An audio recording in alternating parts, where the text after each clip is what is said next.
Welcome to all of you. मैं trainer K Suryakant great training and services की ओर से आप सभी का तहे दिल से स्वागत करता हूँ। दोस्तों, आज का हमारा सेशन है एसओपी। पिछले 3 सेशन हमने देखे हैं और हो सकता है कि आप उस पर काम चालू कर दिया होगा करना, और आज उसका चौथा सेशन है एसओपी यानी स्टैंडर्ड ऑपरेटिंग प्रोसीजर। तो चलो देखते हैं क्या है। ये 14 सिस्टम इम्प्लीमेंटेशन में से पहला हमने सीखा स्टैंडर्ड वर्क, उसके बाद साइकिल टाइम स्टडी, उसके बाद लेआउट डिजाइन और आज का सेशन एसओपी राइटिंग। ये हर स्टेज जो है एक दूसरे के साथ कनेक्टेड है। What is the usual quality problem? Normally कोई भी चीज में अगर कोई प्रॉब्लम आता है, क्वालिटी प्रॉब्लम आता है, वो क्या है? तो वो देख लेते हैं। अब ISO 9000 जो सिस्टम है वो 1987 में पूरे वर्ल्ड में इम्प्लीमेंटेशन चालू हुआ, लेकिन उसके पहले से गुड मैन्युफैक्चरिंग प्रैक्टिसेस चल रही थी। तो उसके अंतर्गत एसओपीज ये तो पहले से ही है। तो ये सारी सिस्टम पहले से इम्प्लीमेंटेशन है, जैसे कि क्वालिटी सिस्टम, क्वालिटी पॉलिसी यानी ऑर्गेनाइजेशन के उसमें पॉइंट्स आते हैं क्वालिटी पॉलिसी में। एसओपीज यानी जो काम करने का तरीका है ओवरऑल ऑर्गेनाइजेशन का, डिपार्टमेंट का, वो यहाँ पर लिखा जाता है विस्तार में। वर्क इंस्ट्रक्शन पर्टिकुलर डिपार्टमेंट में कौन से फंक्शन पे क्या काम चल रहा है, वो किस तरह से करना है वो लिखा जाता है। और उसके जो रिकॉर्ड्स है, क्या काम कैसे हुआ, कितना फेल्यूर हुआ, कितना ओके हुआ, वो सब उस रिकॉर्ड में मेंशन होता है। तो 4 पहलुओं पे कोई भी ऑर्गेनाइजेशन में सिस्टम डिसाइड होती है। लेकिन कई बार क्या होता है, एसओपीज में इतनी गुणवत्ता के अभाव होती है। यानी अभाव यानी क्या होता है कि जैसे सर्वे करे बात, वर्ल्ड वाइड सर्वे हुआ तब ऐसा पता चला कि फार्मास्यूटिकल में ज्यादा जो एसओपीज जो है वो ज्यादा वर्ड है, टेक्स्ट ज्यादा है उसमें। तो 82% के लोगों का जो रिव्यू ऐसा है कि वह उसमें एसओपीज काफी टेक्स्ट यूज किया है, उसमें कॉम्प्लिकेटेड है, लंबी है, ऐसा 59% लोगों ने कहा है। और इम्प्रेसिस एंड इनकरेक्ट लैंग्वेज है, 47% लोगों ने कहा है। यानी एसओपी के बग्स क्या है? वर्डी है, टेक्स्ट ज्यादा है, टू लॉन्ग है, कॉम्प्लिकेटेड है और कंफ्यूजन है। तो दोस्तों, एसओपी हमेशा हेल्पफुल रहती है, ना कि कंफ्यूजन के लिए और कॉम्प्लिकेटेड होनी चाहिए। तो उसके लिए क्या किया जा सकता है? तो एक एग्जांपल लेते हैं हम लोग मेडिकल इसका, कि WHO ने 2004 में 230 मिलियन सर्जरीज वर्ल्ड वाइड जो है उसका डाटा कलेक्ट किया और उसमें से एनालिसिस किया। क्या हुआ? उसमें से पता चला कि 230 मिलियन सर्जरी जो दुनिया भर में हुई उसमें से 7 मिलियन जो है वो डिसेबल हो गए सर्जरी की वजह से, और जो 1 मिलियन जो है वो डेथ हो गए। अब देखो, 230 में से 7 मिलियन डिसेबल हो गए और 1 मिलियन डेथ हो गए। उसका रीजन क्या है? एसओपी तो थी वहां पर, लेकिन वो एसओपी इतनी लेंदी थी, उसमें टेक्स्ट ज्यादा थे, वर्ड ज्यादा थे और लोगों को कंफ्यूज करने वाले थे। इसलिए उसको इतनी लंबी चौड़ी एसओपी होने के कारण वहां पर डॉक्टर, नर्स और जो भी टीम है ऑपरेशन थिएटर में और सर्जरी में, वो ज्यादा ध्यान से नहीं देखते थे। उसके लिए वो केस बढ़ गए थे। उसके ऊपर सॉल्यूशन क्या आया कि ट्रेनिंग डॉक्टर्स एंड नर्सेस, उनको डिटेल में एसओपी के बारे में ट्रेनिंग दिया गया। पेइंग इंसेंटिव्स टू डॉक्टर, यानी नॉर्मली ऑपरेशन जब होता है तो वहां पर ड्यूटी आवर्स कुछ नहीं होता है, क्योंकि वो टास्क रहता है कि उस ऑपरेशन को कंप्लीट करना। तो उनको वो इंसेंटिव दिया गया ताकि वो कॉन्शियसली उस काम पे पैशनेटली काम फोकस कर सके। और issuing set of official standard, और जो भी है काम करने का तरीका, उसका एक एसओपी बनाया, वो हर एक को इशू कर दिया गया कि आपके ऑपरेशन के समय डूज डोंट डूज क्या होना चाहिए, वो सारा बन गया। अब उसके ऊपर क्या हुआ, वो जो 230 मिलियन जो ऑपरेशन सर्जरी हुई थी वर्ल्ड वाइड 2004 में, उसका 7 मिलियन जो है वो डिसेबल थे और 1 मिलियन डेथ हुए थे। उसको अवॉइड करने के लिए क्या किया एसओपी, इसको क्रिस्पी बनाने के लिए उसका सॉल्यूशन निकला चेक लिस्ट। अब चेक लिस्ट 3 हिस्सों में बना। एक तो जब हम देखते हैं, हम अपने रिलेटिव्स किसके लिए हॉस्पिटल में गए होंगे सब, कोई ना कोई, तो वो जब ऑपरेशन करने के लिए पेशेंट को लेके जाते हैं स्ट्रेचर पे, वहां पर ऑपरेशन थिएटर के एंट्रेंस पे ही हमें फॉर्म दिया जाता है 10-12 पेज का, और वहां पर साइन करने के लिए बोलते हैं। वो अंग्रेजी में रहता है क्योंकि वो साइन इन में इन्हें पहले तो पेशेंट और उसके रिलेटिव्स को वो 7 चेक पॉइंट्स है कि वो उसको यानी बिफोर इंडक्शन ऑफ एनेस्थेसिया देने के पहले वो इंडक्शन है कि सारे डूज डोंट डूज है और आपको मंजूर है, जो रिस्क है और वो जो भी है जो कुछ, तो वो 7 यानी 19 चेक पॉइंट में से 7 चेक पॉइंट तो पेशेंट रिलेटेड है, रिलेटिव रिलेटेड है। दूसरे 7 पॉइंट जो है वो अंदर जाने के बाद वो डॉक्टर्स और उसकी टीम के लिए है। जो 7 पॉइंट उनको क्या क्या करना है, उनको टूल्स, टेक्निक्स, पेशेंट की हिस्ट्री, वो सब कुछ देखना है, करना है, रिव्यू करना है। और उसके बाद जब ऑपरेशन करके बाहर आता है पेशेंट, यानी बाहर आने के पहले अगेन वो 5 चेक पॉइंट है। अगेन वो टीम जो है कंफर्म करती है कि ऑपरेशन होने के बाद पेशेंट की कंडीशन है, सारे टूल्स, टेक्निक्स और सब कुछ सब बराबर है ना, वो सब कुछ चेक करने के बाद ही, पेशेंट को चेक करने के बाद फिर ऑपरेशन थिएटर से बाहर निकाला जाता है। सो क्या हुआ, इतनी बड़ी जो एसओपीज थी उसको चेकलिस्ट में कन्वर्ट करने से क्या हुआ कि पावर ऑफ चेकलिस्ट का रिजल्ट क्या आया कि जो 7 मिलियन जो डिसेबल थे उसका 36% रिजल्ट कम हुआ, यानी वो मिनिमाइज हुआ वो डिसेबिलिटी 36%। और जो डेथ है 1 मिलियन उसका 47% मिनिमाइज हुआ, यानी चेकलिस्ट की वजह से वहां पर रिजल्ट आ गया। विद इन 3 मंथ में ये ड्रास्टिक चेंज आ गया। यदि एक चेकलिस्ट सर्जरी में सुरक्षा में सुधार कर सकती है दोस्तों, यदि एक चेकलिस्ट सर्जरी में सुरक्षा में सुधार कर सकती है तो यह निश्चित रूप से आपके एसओपी की गुणवत्ता में भी सुधार कर सकती है। यानी क्या है कि वो एसओपी लेंदी होने के कारण चेकलिस्ट में कन्वर्ट किया, और चेकलिस्ट में कन्वर्ट होने के कारण वो सर्जरी का पूरा रिजल्ट ही चेंज हो गया 3 महीने में। सो अगर वो चेकलिस्ट, अगर वो रिजल्ट वहां पर इंप्रूवमेंट ला सकती है तो वही चेकलिस्ट हमारे एसओपी को इम्प्रूवमेंट करने में भी काम आ सकती है, ऐसा उसका कहने का मतलब है। अब देखते हैं कि different between SOP and working standard. अब हम जब इंडस्ट्री में काम करते हैं, ऑफिस में काम करते हैं, तो हमें मालूम है कि अब वर्किंग स्टैंडर्ड होता है, एसओपी होता है। अब दोनों में डिफरेंस क्या है? So SOP detailed writing return instructions to achieve uniformity of the performance of a specific function and tend to be broad in nature, यानी एक विशिष्ट कार्य पद्धति के प्रदर्शन की एकरूपता प्राप्त करने और प्रकृति के व्यापक होने में विस्तृत लिखित निर्देश है। यानी वो एसओपी क्या करते हैं, जो भी आप काम करते हैं वो पूरा उसका डेफिनेशन जो है, do's don't do's, what, when, how, जो भी है वो सब कुछ उस एसओपी में लिखा जाता है। इसलिए उसको एसओपी कहा गया, स्टैंडर्ड ऑपरेटिंग प्रोसीजर। अब वर्क इंस्ट्रक्शन क्या है? सो कार्य निर्देश, यानी कार्य निर्देश प्रक्रिया प्रवाह है जो एसओपी में किसी विशेष कार्य को करने के लिए मार्गदर्शन देते हैं और अधिक विस्तृत हो सकता है। उसी एसओपी के अंदर ये वर्क इंस्ट्रक्शन लिखा जाता है। यानी मान लो एक कोई तो एक फंक्शन है, वो फंक्शन पे अगर किस तरह से काम करना है वो एसओपी के अंदर वो वर्क इंस्ट्रक्शन है। लेकिन एसओपी में क्या क्या होता है उसके अलावा, यानी उस वर्क इंस्ट्रक्शन के अलावा और भी कुछ जानकारी होती है, वो हम आगे देख लेते हैं।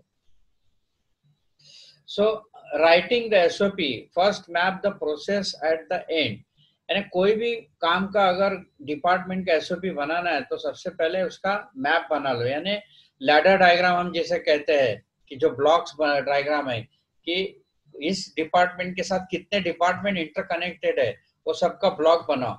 फिर उस डिपार्टमेंट से डिपार्टमेंट में क्या आना चाहिए, कैसे आना चाहिए, कौन कौन इन्वॉल्व है, यानी identifying the logical sequence, applicable laws, यानी उसको रूल्स, रेगुलेशन, रिस्पॉन्सिबिलिटी और कंप्लायंस, इन सबको ध्यान रखते हुए, और उसमें क्या क्या लकोनाज और गैप हो सकते हैं उन सब का ध्यान रखते हुए एसओपी बनाया जाएगा ताकि जीरो डिफेक्ट वर्क हो। अब दूसरा पॉइंट आता है, the elements of the SOP must cover the purpose and scope of the procedure, clear task and responsibility. अब क्या होता है, जब एसओपी लिखते हैं तो हर एक एसओपी में लिखने का पर्पस क्या है। अगर हम किसी भी चीज का कोई प्रोसीजर लिखते हैं, स्टैंडर्ड ऑपरेटिंग प्रोसीजर, तो उसका पर्पस होना चाहिए, वो लिखने के पीछे का उसका पर्पस और उसका स्कोप, क्या हुआ ये डिपार्टमेंट का स्कोप क्या है, तो वो स्कोप उसमें क्लियर और रिस्पॉन्सिबिलिटी किसकी किसकी है वो सब कुछ उसमें आना चाहिए। अब एसओपी के चेकलिस्ट के 3 मेन पार्ट है। कोई भी एसओपी बनती है तो उसके 3 महत्व के अंग होते हैं, यानी 3 पार्ट में उसको डिवाइड किया जाता है। तो पहले होता है फॉर्मेट होता है, उस एसओपी को बनाने के फॉर्मेट होते हैं, और उसके बाद होता है क्वालिटी राइटिंग। यानी जैसे कि हमने वो सर्वे देखा फार्मास्यूटिकल इंडस्ट्री का कि 83% लोगों ने कहा कि अब वो ज्यादा टेक्स्ट है, उसमें ज्यादा कॉम्प्लिकेटेड है, ज्यादा लेंथ है और ज्यादा कंफ्यूजन वाला है। तो इसलिए फॉर्मेट राइटिंग और क्वालिटी राइटिंग पे ज्यादा फोकस होना चाहिए। ओवरऑल क्वालिटी यानी ओवरऑल जब एसओपी बनता है, यानी आप समझेंगे कि वह एक ही पेज तो होता है, लेकिन अब पूरे ऑर्गेनाइजेशन का डिपार्टमेंट का एसओपी बनता है, काफी पेजेस होते हैं, तो शायद वो एक 50 पेज 100 पेज का बुक होता है। तो ओवरऑल उसका जो प्रॉपर अरेंजमेंट भी ठीक से होना चाहिए, स्टेप बाय स्टेप होना चाहिए, सीक्वेंस होना चाहिए, उसका कवर प्रॉपर होना चाहिए, उसका डिजाइन लुक्स सब कुछ ठीक से होना चाहिए। अब उसमें डिटेल में हम देखते हैं कि फॉर्मेट में क्या है। सो फॉर्मेट में एक तो check it should be proper text, यानी टेक्स्ट प्रॉपर होना चाहिए, जो भी हम काम करने वाले हैं उसका प्रॉपर राइटिंग होना चाहिए। And it should B reader friendly, यानी पढ़ते समय वो एक उसकी अटैचमेंट बननी चाहिए, ना कि उसको बोरिंग होना चाहिए। अपीयरेंस प्रॉपर उसका 2 लाइन के बीच का डिस्टेंस स्पेस वगैरह वो सब अपीयरेंस से देखने में भी अच्छा लगना चाहिए। हीडर्स एंड फूडर्स, यानी फॉर्मेट में क्या होता है, ऊपर कुछ हम लिखते हैं, जैसे अब हमने काफी सारे आगे भी मैं आपको केस स्टडी बताऊंगा कि वह एसओपी का फॉर्मेट होता है, ऊपर कंपनी का लोगो रहता है, नाम रहता है, उसके टाइटल्स रहते हैं, वो हीडर में रहता है, और फुटर में उसका वैलिडिटी रहता है, इशू बाय रहता है, अप्रूव्ड रहता है, वो सारे चीज रहते हैं। और उस एसओपीज में कौन से काम करने चाहिए, उसके उस जॉब के रिलेटेड ड्राइंग स्केच रहेगा तो, या तो फिर डॉक्यूमेंट का रिकॉर्ड टेबल्स और रिलेटेड जो भी है फंक्शनल एसओपीज, उसके रिलेटेड जो जो इन्वॉल्व इंफॉर्मेशन है वहां पर इन्वॉल्व होनी चाहिए। क्वालिटी ऑफ राइटिंग में क्या है, covers the best technical writing, short sentence being conscious, यानी एक तो टेक्निकल वर्ड का ज्यादा यूज होना चाहिए, स्पेसिफिकेशन और वो, ताकि लोगों को जॉब रिलेटेड इंफॉर्मेशन है वो ज्यादा ध्यान से पढ़ेंगे देखेंगे, ना कि कोई जॉर्गन वर्ड होने चाहिए कि वो घुमा फिरा के कुछ लंबा चौड़ा एसओपी लिखा, ऐसे नहीं होना चाहिए, शॉर्ट एंड स्वीट होना चाहिए, और पढ़ते समय लोगों को अपने काम में कॉन्शियसनेस आना चाहिए। सो ओवरऑल क्वालिटी की अगर बात करते हैं, third point, so SOP should be conscious, clear, correct and compiled, यानी एसओपी एक तो क्लियर होनी चाहिए, स्पष्ट होनी चाहिए, करेक्ट होनी चाहिए, और एकदम नीट एंड क्लीन और परफेक्ट होनी चाहिए। So after writing the SOP take approval from top management. जब भी एसओपी लिख के होती है, यानी एसओपी लिखते समय हमने जैसे बताया कि उसका फर्स्ट स्टेज क्या है, तो मैप करना, लैडर बनाने का, उससे रिलेटेड सारे लोग उसमें इन्वॉल्व होने चाहिए, और वो सब होने के बाद फाइनल जब आपको लगेगा एसओपी फाइनल बन गया, तो टॉप मैनेजमेंट से उसका अप्रूवल लेना चाहिए। उसके बाद आता है, जब टॉप मैनेजमेंट ने अप्रूव कर दिया, उसके बाद आता है इम्प्लीमेंटेशन। लेकिन इम्प्लीमेंटेशन के पहले होता है यूजर्स को ट्रेनिंग देना है, यानी जिस डिपार्टमेंट का एसओपी बना है, जिस फंक्शन का एसओपी बना है, उन सब को उसके बारे में अवेयरनेस अंडरस्टैंडिंग का ट्रेनिंग देना जरूरी है कि एसओपी बनाने के पीछे का पर्पस क्या है, उसमें डूज डोंट डूज क्या है, आपको कहाँ चेक करना है, कहाँ नहीं देखना है, वो सब कुछ उनको एसओपी पढ़ने का तरीका भी उनको ट्रेनिंग के जरिए सिखाना पड़ेगा। Procedural documents must be crisp and conscious, यानी प्रोसीजर जो भी डॉक्यूमेंट है वो एकदम नीट एंड क्लीन होना चाहिए और पढ़ने में आनंद आना चाहिए, इस तरह से होना चाहिए। दोस्तों ये रहा एसओपीज, वर्क इंस्ट्रक्शन, चेकलिस्ट, इसके बारे में। अब ये सब ISO 9000 और 2015 के क्लॉज में सब कुछ है। अब आने वाली जो ऐसे सिस्टम हम बनेंगे तो उसमें क्या क्या पॉइंट क्लब होते हैं, उस 9001 के क्लॉज नंबर 7 में लिखा हुआ है। सो पहले तो पीपल यानी एम्प्लॉय की इन्वॉल्वमेंट है, इंफ्रास्ट्रक्चर यानी जैसे हमने सीखा कि स्टैंडर्ड वर्क और साइकिल टाइम और लेआउट, इंफ्रास्ट्रक्चर यानी लेआउट, काम करने का तरीका, वहां पर कितना मशीन सेटअप है, कैसे होना चाहिए, वहां पर उसका इन्वॉल्वमेंट आएगा। Creation of environment for operation of processes, यानी वहाँ का एनवायरमेंट भी कैसे रहेगा, वहाँ पर लाइट है, वेंटिलेशन है, वो सब कुछ वो प्रॉपर उसमें होना चाहिए। मेजरमेंट ट्रेसेबिलिटी भी आएगा कि डूज डोंट डूज हो, उस जॉब को, मशीन को किस तरह से चेक करना है, क्या क्या होना चाहिए, क्या नहीं होना चाहिए, वो सब उसमें मेजरमेंट ट्रेसेबिलिटी में आएगा। ऑर्गेनाइजेशन नॉलेज टेक्नोलॉजी, यहाँ पर ऑर्गेनाइजेशन ने क्या क्या इम्प्रूवमेंट किया है। जैसे कि ऑर्गेनाइजेशन का क्वालिटी पॉलिसी है, ऑर्गेनाइजेशन का कल्चर है, हिस्ट्री है, वो सब भी वहां पर हो सके उतना हम मिनिमाइज करके लिख सकते क्रिस्पी वर्ड में। कॉम्पिटेंस, यानी जो काम करने वाले लोग हैं उस जॉब में, उन सबकी कॉम्पिटेंसी भी होनी जरूरी है। फिर वहाँ ऑपरेटर होगा, उसका हेल्पर होगा, सुपरवाइजर होगा, इंजीनियर होगा, एग्जीक्यूटिव होगा, मैनेजर होगा। उस डिपार्टमेंट में छोटे से लेके बड़े तक जितने भी लोग हैं सबकी कॉम्पिटेंसी होनी चाहिए। अगर नहीं है तो उनको अवेयरनेस देना चाहिए ट्रेनिंग के जरिए। और कम्युनिकेशन, ये बहुत बड़ा माध्यम है। एसओपी ये कम्युनिकेशन का बहुत बड़ा माध्यम है, क्योंकि कंपनी में कोई भी नई व्यक्ति आता है, नया स्टाफ ज्वाइन करता है, तो उसको पहले एसओपी दिया जाता है। ये सबसे बड़ा काम का और ऑर्गेनाइजेशन का कम्युनिकेशन का मीडिया है एसओपी। डॉक्यूमेंटेड इंफॉर्मेशन होने के कारण सबको समझने में आसान हो जाता है क्या करना है क्या नहीं करना है।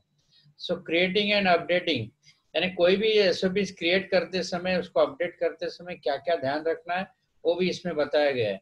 और कंट्रोल ऑफ डॉक्यूमेंटेड इंफॉर्मेशन, जब भी हमारे कंपनी के सारे document, quality policy, objective, SOPs, work instruction जो भी बना है, लिखा है, हार्ड कॉपी है, तो उस फाइल्स को कहाँ रखा है, कौन से कबर्ड में रखा है, उसका भी एक एसओपी बनेगा और वो सब डिस्प्ले रहेगा।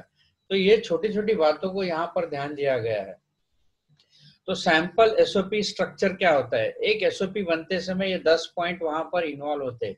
एक तो टाइटल पेज, एसओपी का टाइटल क्या है, किस फंक्शन की एसओपी है, वो टाइटल लिखा चाहिए, वो डॉक्यूमेंट नंबर होना चाहिए, वर्जन होना चाहिए, इफेक्टिव डेट एंड सिग्नेचर होना चाहिए कि कब लिखा गया और किसने अप्रूव किया, टेबल ऑफ कंटेंट, यानी वो सीक्वेंस होगा, पहले पर्पस होगा, फिर स्कोप होगा, फिर वर्क इंस्ट्रक्शन होगी, फिर उससे रिलेटेड ड्राइंग होगा, ये सब सीक्वेंस आएगा। प्री रिक्विजिट होगा, प्रोसीजर एंड रिस्पॉन्सिबिलिटी, वो किसकी किसकी रिस्पॉन्सिबिलिटी है, definition and abbreviations, references, document history, header and footer with SOP number, version number and page number. ये सारे 10 पॉइंट अगर उसमें आ जाते हैं प्रॉपरली, तब जाके वो प्रॉपर एसओपी बनती है।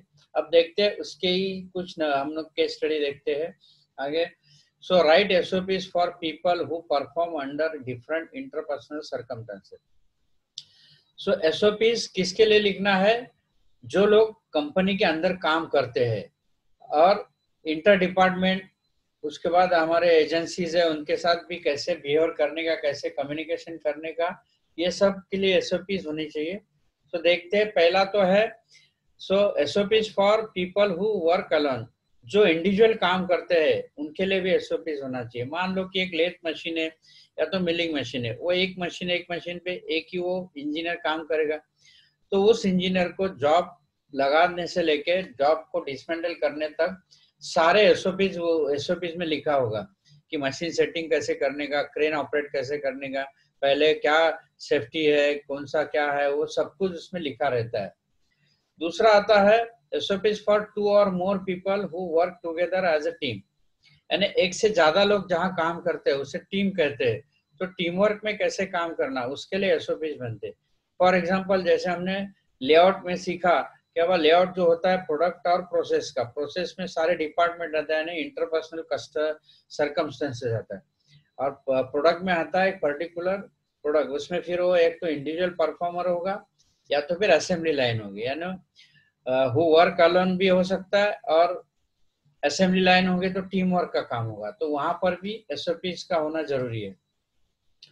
दूसरा, SOPs for people who will supervise other people doing a job, यानी थर्ड जो एसओपीज जो है, जो सुपरवाइजर के लिए होना चाहिए, जो सुपरवाइज किस तरह से करने, लोगों को जॉब कैसे सुपरवाइज करना है, जॉब को कैसे सुपरवाइज करने का, यानी कस्टमर के रिक्वायरमेंट के हिसाब से वो जॉब हो रहा है कि नहीं, डूज डोंट डूज, वो सारे सुपरवाइजर के लिए एक एसओपीज बनता है। फिर सुपरवाइजर क्वालिटी का होगा, प्रोडक्शन का होगा, और कुछ भी हो सकता है। फोर्थ पॉइंट है SOPs for people who not familiar with rules generally understood by your employees, यानी फोर्थ एसओपीज ये इसके लिए है जो हमारे एम्प्लॉयज को जानते नहीं है। For example, you may right for contractors, vendors and supplier, यानी कंपनी के जो हमारे सब कॉन्ट्रैक्टर, आउटसोर्स एजेंसी जो है, जो कंपनी का हिस्सा ही है, लेकिन वो कभी कभी इंटरेक्शन में आते हैं, तो उनको भी एक प्रोसीजर है, एसओपी है। जैसे कि कॉन्ट्रैक्टर है, वेंडर है और सप्लायर है, उसको हम लोग को डायरेक्ट कॉल करके मटेरियल सप्लाई नहीं करते, उसका वेंडर रजिस्ट्रेशन होता है। तो वेंडर रजिस्ट्रेशन का एक फॉर्मेट होता है, एसओपी होता है। वो सब कुछ नॉर्म्स और समझने के बाद, जैसे कि चेकलिस्ट की बात की हमने वो ऑपरेशन के टाइम, सेम यहाँ पर होता है कि उसको किस तरह से कंपनी में अगर वेंडर रजिस्ट्रेशन करना है तो डूज डोंट डूज क्या क्या होना चाहिए, नहीं होना चाहिए, किससे कम्युनिकेशन होना चाहिए, ये सब कुछ चीज एसओपी में लिखा रहता है और उस हिसाब से वो आगे काम करते हैं। तो दोस्तों ये फॉर्मेट है स्टैंडर्ड ऑपरेटिंग प्रोसीजर का। जैसे कि 10 वो सैंपल में हमने बताया कि 10 पॉइंट है, यानी ऊपर देखा जाएगा तो हीडर है, हीडर में टाइटल है, उसका डॉक्यूमेंट नंबर है, पेज नंबर है, कंपनी का लोगो है, नाम है, पर्पस, स्कोप, वर्क इंस्ट्रक्शन, ये सारा कुछ है। और फुटर में वो सब कुछ लिखा हुआ है कि उसका वैलिडिटी रहेगा और कुछ authorise signature, issue bye, approved by, सब रहेगा। तो यहाँ पर देखो, यहाँ पर पर्पस और स्कोप है और बाकी सारे एप्लीकेबल डिपार्टमेंट है, डॉक्यूमेंट्स है। यहाँ पर पर्पस, ऑब्जेक्टिव और regulatory basis and reference documents, यानी ये क्वालिटी मैनेजमेंट का एसओपीज है। और ये जो है प्रोडक्ट स्टेबिलिटी, सेल्फ लाइफ का प्रोसीजर का एसओपीज है। तो हर एक का फंक्शन और एक्टिविटी के हिसाब से एसओपी में इंटरनली थोड़ा चेंज होगा। ये एक एग्जांपल करके लेते हैं। एक ऑर्गेनाइजेशन समझो, एक ऑर्गेनाइजेशन के 3-4 ब्रांचेस है अलग अलग लोकेशन पे, तो वहां पर वो आएगा, यहाँ पर यूनिट यानी उसका लोकेशन आएगा कहाँ पर है वो। समझो मान लो एक ऑर्गेनाइजेशन वापी गुजरात में है, एक महाराष्ट्र में है, एक और किधर लोकेशन में है, डिफरेंट डिफरेंट, तो लोकेशन यहाँ लिखा जाएगा। बीच में यहाँ पर ऑर्गेनाइजेशन नाम आएगा, यहाँ पर डिपार्टमेंट यानी कौन से डिपार्टमेंट ने वो डॉक्यूमेंट इश्यू किया है उसका आएगा, डॉक्यूमेंट नंबर आएगा। फिर पेज यानी उस ये टाइटल है डिस्पैच क्लियरेंस प्रोसीजर, तो इसका पेज, एक ही पेज में इंस्ट्रक्शन है कि पेज 1 ऑफ 2 है, 3 है, वो यहाँ लिखा जाएगा।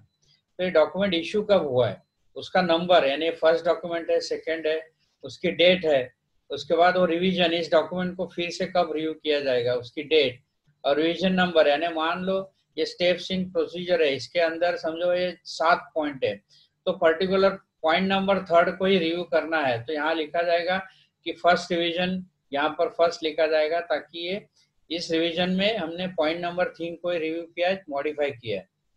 अब यहाँ आता है टेबल ड्राइंग और वो चेक पॉइंट, कि यहाँ पर एक टेबल दिया है कि ये सारे इंस्ट्रक्शन है, वर्क इंस्ट्रक्शन, लेकिन मटेरियल आते समय उसको चेक पॉइंट भी दिया है कि ये फर्स्ट स्टेज में कौन चेक करेगा, सेकंड में कौन, थर्ड में कौन, उनके से इस तरह से छोटा सा अलग से चेक पॉइंट जनरेट किया है, लेकिन डॉक्यूमेंट में उन्होंने वो पेस्ट करके रखा है कि भाई ये इससे रिलेटेड क्वालिटी रिकॉर्ड है। और नीचे हम देखते हैं फुटर में कि वैलिडिटी है, इश्यू बाय है, अप्रूव्ड बाय है और एंडोर्स बाय। सो इस तरह से एसओपी बनता है। So main idea behind this checklist is simple. You can't improve something unless and until you review and check the something. यानी दोस्तों इसका मतलब यह है कि आप तब तक कुछ सुधार नहीं कर सकते जब तक आप किसी चीज की समीक्षा और जांच नहीं कर सकते। यानी हमने जो भी किया, नॉर्मली हमारे प्रोडक्ट को हम रिव्यू करते रहते हैं कि वो क्वालिटी परफॉर्मेंस में चेंज आया कि उसको रिव्यू करके मॉडिफाई करते हैं, लेकिन डॉक्यूमेंट के लिए वो नहीं होता है। इसलिए डॉक्यूमेंट को भी हमने एक चेकलिस्ट बनाना चाहिए कि हर 6 महीने में, 1 साल में उस डॉक्यूमेंट का रिव्यू होना चाहिए, क्योंकि रोज वही काम करते करते शॉप फ्लोर पे छोटे मोटे इंप्रूवमेंट आते हैं, जो इंप्रूवमेंट डॉक्यूमेंट में रिवाइज नहीं होते। तो साल के अंत में या तो 6 महीने के बाद जो भी ड्यूरेशन डिसाइड होगा, उसको रूटीन वर्क के साथ जो भी इंप्रूवमेंट आया है वो डॉक्यूमेंट के अंदर वो इंप्रूवमेंट होना चाहिए।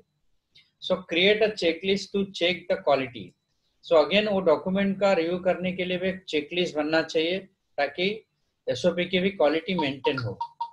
सो there is no best way, there is always better way. इसका मतलब ऐसा है कि कोई सबसे अच्छा तरीका नहीं है।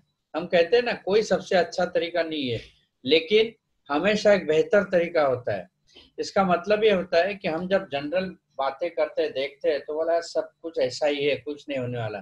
लेकिन हम ध्यान से, कॉन्शियसली उसी को फिर से देखते हैं, पूरे डीपली फोकस करके, तब एक हमेशा एक बेहतर तरीका नहीं, उसमें से ही कुछ अच्छा तरीका निकल आता है जो हमें रास्ता दिखाता है, और वो रास्ता है स्टैंडर्ड ऑपरेटिंग प्रोसीजर। इसके जरिए हम सब कुछ छोटे से लेके बड़े इम्प्रूवमेंट कर सकते हैं। So thank you very much. आज का जो हमारा चौथा सेशन था एसओपी यानी स्टैंडर्ड ऑपरेटिंग प्रोसीजर, ये आज तक का चौथा सेशन है। तो पहले जो 3 सेशन है उसको हमें रिव्यू करते समय ये चौथे सेशन को उसके अंदर क्लब करना है। फिर मिलेंगे हम 23rd को। जो भी आपको हेल्प चाहिए तो आप मुझे कांटेक्ट कर सकते हैं, या मेल पे या फोन पे, मैं हमेशा आपको गाइड करूंगा। Okay, good bye, have a nice day.